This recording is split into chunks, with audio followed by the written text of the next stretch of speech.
Hi students, welcome to the channel. Today in this video we are going to discuss the difference between TCP and UDP. So as we all know, TCP stands for Transmission Control Protocol, right? And UDP stands for User Datagram Protocol. Okay सबसे पहले तो आप लोगों को ये full forms याद होनी चाहिए, transmission control protocol and user datagram protocol, right.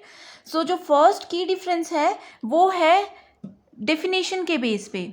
Okay, so in case of TCP it is a communications protocol using which the data is transmitted between systems over the network। ठीक है, एक network में multiple devices हैं and इनके बीच में data transmission अगर होना होगा उसके लिए हेल्पफुल होता है TCP। Okay, in this the data is transmitted into the form of packets. ठीक है, TCP में हमेशा क्या होता है, पैकेट्स के फॉर्मेट में डेटा ट्रांसमिट होता है। जो हम लोगों ने OSI layers and TCP IP layers पढ़ी थी वहाँ पे भी हमने डिस्कस किया था कि TCP जो है वो हमेशा TCP एंड UDP हमेशा क्या करता है, ट्रांसपोर्ट लेयर पे काम करता है, राइट। ट्रांसपोर्ट लेयर पे काम करता है, इसका मतलब ये है कि ये पैकेट्स के फॉर्मेट में डेटा को ट्रांसमिट करवाता है। ओके, सो ये क्या करता है, it includes error checking and guarantees the delivery and preserves the order of data packets.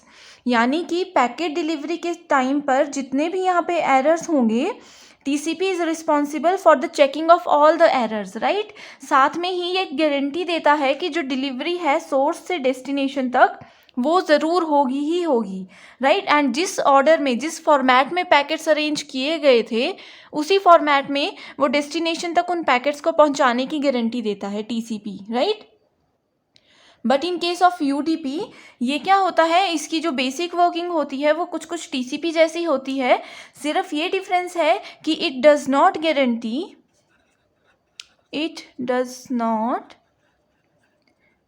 guarantee the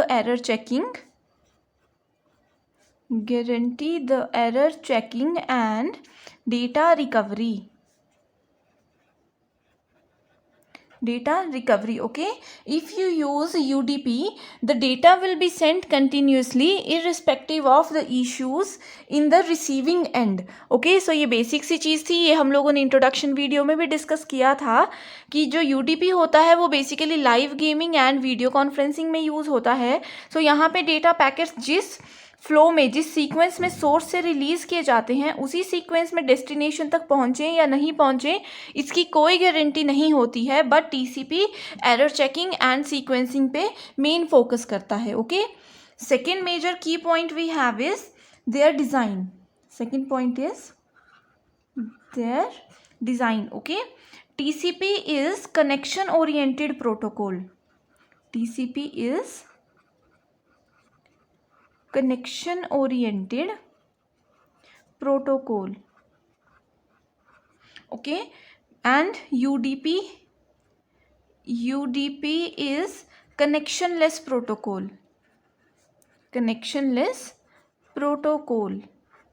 ठीक है, सो ये भी क्या है, मेजर डिफरेंस है कि जो इनकी डिज़ाइनिंग होती है TCP के केस में कनेक्शन ओरिएंटेड होती है। यानी कि जितनी भी डिवाइसेस कनेक्टेड हैं नेटवर्क में वो सभी डायरेक्टली कनेक्टेड होती हैं, तभी वो क्या कर सकती हैं, कम्युनिकेट कर सकती हैं। लेकिन UDP के केस में ऐसा नहीं होता है, इसमें पहले से कनेक्शन नहीं होता है। ठीक है, TCP के केस में क्या होता है, ट्रांसमिशन होने से पहले, जैसे कि हमें पता है अगर फर्स्ट ने थर्ड सिस्टम को कोई पैकेट भेजना है तो ट्रांसमिशन स्टार्ट होने से पहले ये कनेक्शन सेटअप करना पड़ता है। लेकिन UDP के केस में ऐसा नहीं होता है, पहले से कनेक्शन सेटअप नहीं होता। जैसे जैसे यूज़र की रिक्वायरमेंट्स बढ़ती जाती हैं उसके अकॉर्डिंग यहाँ पे कनेक्शन सेट किए जाते हैं। ठीक है, सो इसीलिए इसे बोलते हैं connectionless protocol, right. Next point is, third point is reliable. So as TCP provide error checking support and also guarantees delivery of data to the destination router, this makes it more reliable as compared to UDP। ठीक है, ये वाला जो reliability वाला section है ये directly link करते हैं हम लोग इसको डेफिनेशन वाले सेक्शन के साथ। क्योंकि यहाँ पे क्या होता है, हमने डिस्कस किया था कि ये एरर चेकिंग के लिए एंड प्रॉपर पैकेट्स की सीक्वेंसिंग के लिए रिस्पॉन्सिबल होता है। सो इसका मतलब है कि ये रिलायबल सिस्टम है। रिलायबल का मतलब यहाँ पे ये है कि अगर हम लोग सोर्स से 10 पैकेट्स भेजते हैं तो हमें गारंटी मिलती है कि डेस्टिनेशन तक भी 10 पैकेट्स ही पहुँचेंगे।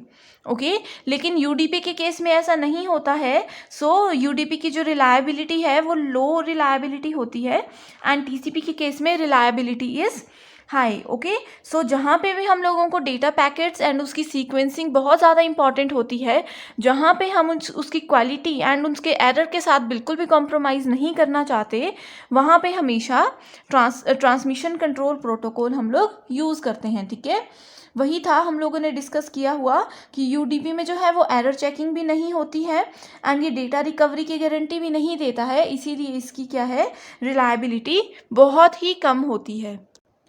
So next point is data transmission.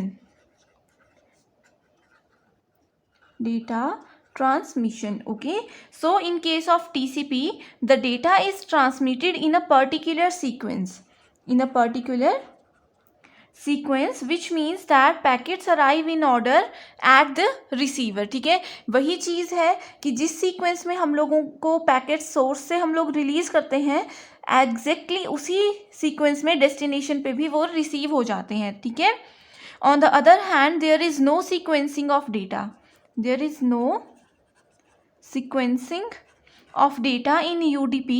In order to implement ordering it has to be managed by the application layer. ठीक है, सो यहाँ पे ये इम्पॉर्टेंट पॉइंट है कि वैसे तो UDP में सीक्वेंसिंग नहीं होती है, लेकिन फिर भी अगर कहीं पे ऐसा केस हो जहाँ पे हम लोग UDP को यूज़ करना चाहते हैं, सीक्वेंसिंग भी चाहते हैं, ठीक है, वहाँ पे हम लोग क्या करेंगे, UDP को हमेशा एप्लीकेशन लेयर के साथ वर्क करवाएंगे।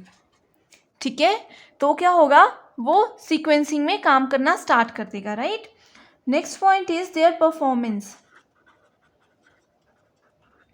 TCP is slower and less efficient in performance. ठीक है, टीसीपी क्या होता है, स्लो होता है एंड इसकी एफिशिएंसी क्या होती है, लेस होती है in performance as compared to UDP. Okay, also TCP is heavyweight, TCP is a heavyweight as compared to UDP. ठीक है, इसका क्या होता है, हैवी वेट सिस्टम होता है ये वाला। ठीक है, on the other hand UDP is faster and more efficient then TCP। ठीक है, ये पॉइंट बहुत इंपॉर्टेंट है क्योंकि देखो हमने डिस्कस किया था कि ये क्या होता है, कनेक्शन लेस होता है। ठीक है, ये होता है कनेक्शन लेस सिस्टम, यानी कि इसमें पहले से ही नेटवर्क डिवाइसेस के बीच में कनेक्शन नहीं प्रोवाइड करवाया जाता। ठीक है, जैसे जैसे यूज़र्स की रिक्वायरमेंट्स बढ़ती जाती हैं, ठीक है, वैसे ही यहाँ पे डिवाइसेस कनेक्टेड की जाती हैं। ठीक है, यहाँ पे फिक्स्ड नहीं होता कुछ भी कि पहले से ही ये कनेक्शन रहेगा। ठीक है, इसीलिए क्या है, ये फास्ट है। अब जैसे मान लीजिए ये 4 यूज़र्स हैं। ठीक है, अब हमने डिस्कस किया था कि वीडियो कॉन्फ्रेंसिंग के लिए यूज़ होता है, लाइव गेमिंग के लिए यूज़ होता है। ठीक है, सो वहाँ पे अगर 4 लोग हैं जो गेम खेल रहे हैं, 5वां अगर एकदम से वहाँ पे एंटर हो जाए तो वो इमीडिएटली यूज़र की रिक्वायरमेंट के हिसाब से उसे भी क्या करेगा, नेटवर्क में कनेक्ट करवा देगा। ठीक है, लेकिन TCP के केस में ऐसा नहीं होता।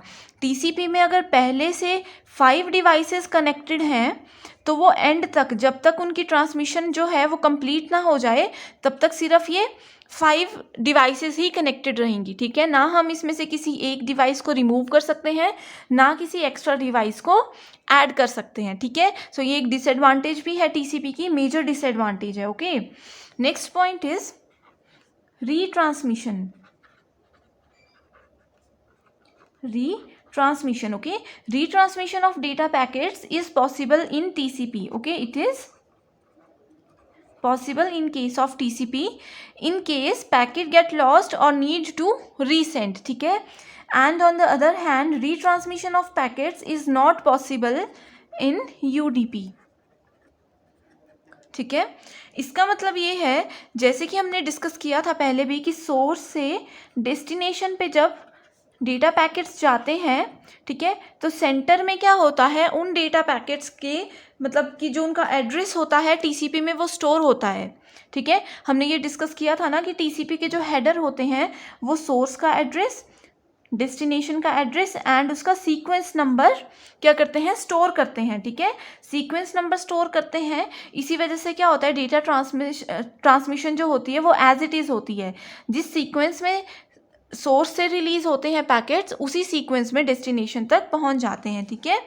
सो रीट्रांसमिशन का मतलब होता है कि मान लीजिए यहाँ से पैकेट डेस्टिनेशन पे जा रहा था, ठीक है, लेकिन वो डेस्टिनेशन तक नहीं पहुँच पाया, ओके, डेस्टिनेशन तक पैकेट नहीं पहुंच पाया। सो यहाँ पे क्या होगा, सेंट्रल जो फ्लैग्स यूज़ हो रहे होंगे वहाँ पे हम लोगों को पता चल जाएगा कि पैकेट यहाँ तक पहुँचा है या नहीं पहुँचा है, ठीक है। सो ये रिस्पॉन्सिबल होते हैं कि ये पैकेट को या तो ट्राई करेंगे कि ट्रांसमिट करवा दें यहाँ से आगे, अगर नहीं हो सकता तो वो पैकेट्स को क्या करते हैं, वापस सेंड कर देते हैं सेंडर के पास। सेंडर के पास कैसे भेज सकते हैं, क्योंकि वहाँ पे हमारे पास सेंडर का पोर्ट एड्रेस होता है। सो सेंडर उसको रिसीव करेगा एंड वापस उसे रीट्रांसमिट करवा देगा, ओके। लेकिन यूडीपी के केस में क्या होता है, डायरेक्टली सोर्स से डेस्टिनेशन ही होता है, यहाँ पे सेंटर में कोई फ्लैग या कोई भी एक्सटर्नल चीज़ यूज़ नहीं होती है, ठीक है। इसीलिए यहाँ पे जो है रीट्रांसमिशन इज़ नॉट पॉसिबल, ठीक है। तो ये बहुत ही ज़्यादा इंपॉर्टेंट पॉइंट्स हैं कि इसमें रीट्रांसमिशन होती है एंड इसमें नहीं होती है।